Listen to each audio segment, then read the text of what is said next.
मैं भी सोच रही थी कि थोड़े साल पहले तक चीफ जस्टिस से लोग डरा करते थे और कि वो सो मोटो ले लेंगे और वो बुला लेते थे। मतलब कहीं अगर नाइंसाफ़ी हो रही हो और कोई उन्होंने अखबार में ख़बर पढ़ते थे तो वो बुला के कहते थे कि इसकी एक्सप्लेनेशन चाहिए। हर एक को हाज़िर कर सकते थे और लोग को पता था कि एक सुप्रीम कोर्ट है और ये आखिरी दरवाज़ा है। इसके आगे हमारे पास कोई दरवाज़ा ही नहीं है कि जहाँ पर इंसाफ के लिए जा सकते हैं। अवाम कहाँ जाएगी इसके अलावा? हम अवाम ही है ना। अब जो केसेस हैं अब इनको पता है। अब वो हाई कोर्ट जो है यहाँ से मेरे ख्याल में कोई कितना 100 गज़ पे होगा, 100 गज़ पे है। 100 गज़ पे इस्लामाबाद हाई कोर्ट है। वहाँ पे मुंतखब नुमाइंदे लोगों के, करोड़ों लोगों के नुमाइंदे कई दफ़ा जाकर खड़े हुए हैं हाई कोर्ट के बाहर।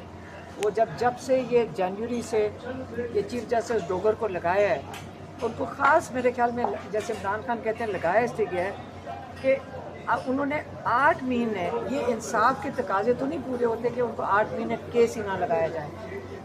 अलकादिर की बेल का केस, दूसरा केस एक और लगा हुआ है कि जो तोशा खाना 2 कोर्ट में केस जेल में चल रहा है, ये तो होना ही नहीं चाहिए था।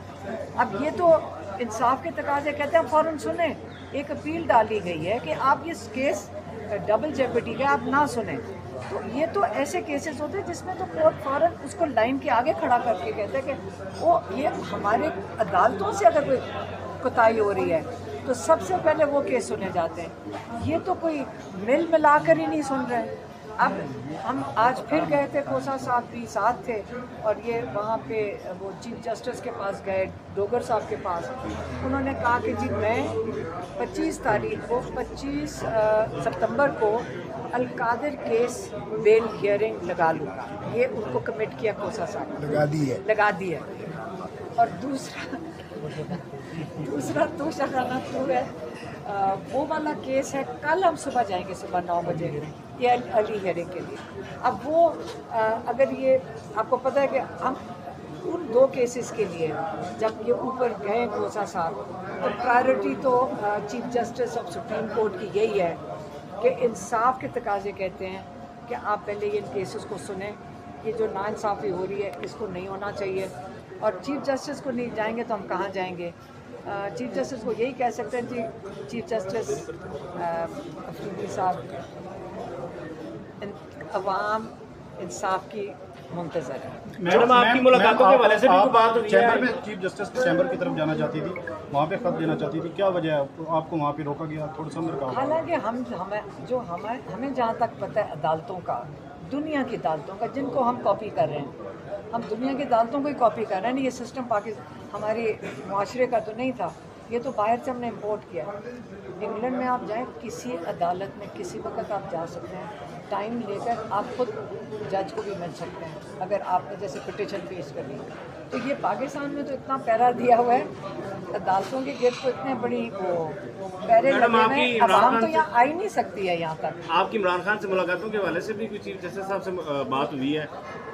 ये सारा कुछ कहा हुआ है, अब खत में है इमरान खान का, वो खत का वो उसको रिव्यू करेंगे तो कल वो खोसा साहब को जवाब। अच्छा, इसका मतलब है कि अब 24 घंटों के बाद जो है वो मामलात आप लोगों के अदालतों में केसेस के हवाले से तमाम तर मामलात में 24 घंटों से टाइम शुरू हो जाएगा आप लोगों का?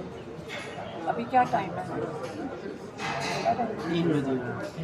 कल 3 बजे, 2 बजे, हाँ तो कल 2 बजे तक, तो खोसा साहब कुछ आधा घंटा पहले आए। अच्छा मैडम, पहले भी इमरान खान साहब ने खत लिखा था जिसके हवाले से उन्होंने आईनी कमेटी के हवाले कर दिया, तो उस पर कुछ भी नहीं हुआ अब तक। एक बार फिर आपने खत लिखा है, इमरान खान साहब का खत जो है वो आपने पूछा है, तो क्या आप 24 घंटे में वाकई कुछ होगा या सिर्फ दोबारा से किसी और कमेटी के हवाले कर दिया जाएगा? इमरान खान की वो क्या कहते हैं, सब्र को देखें। 3 साल पहले उन्होंने कहा था मैं अपने सारे केसेस का सामना अदालतों में करूँगा, और किया उन्होंने।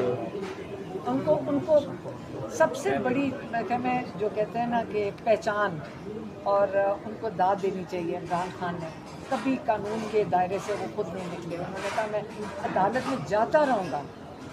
और ये इम्तिहान इमरान खान का तो है नहीं, वो तो अपना जो एक इंसान कानूनी तरीके से वो हर चीज़ का सामना कर रहे हैं, खत भी लिख रहे हैं। तो ये तो अब जो इम्तिहान है उनका है जिन्होंने इंसाफ देना है।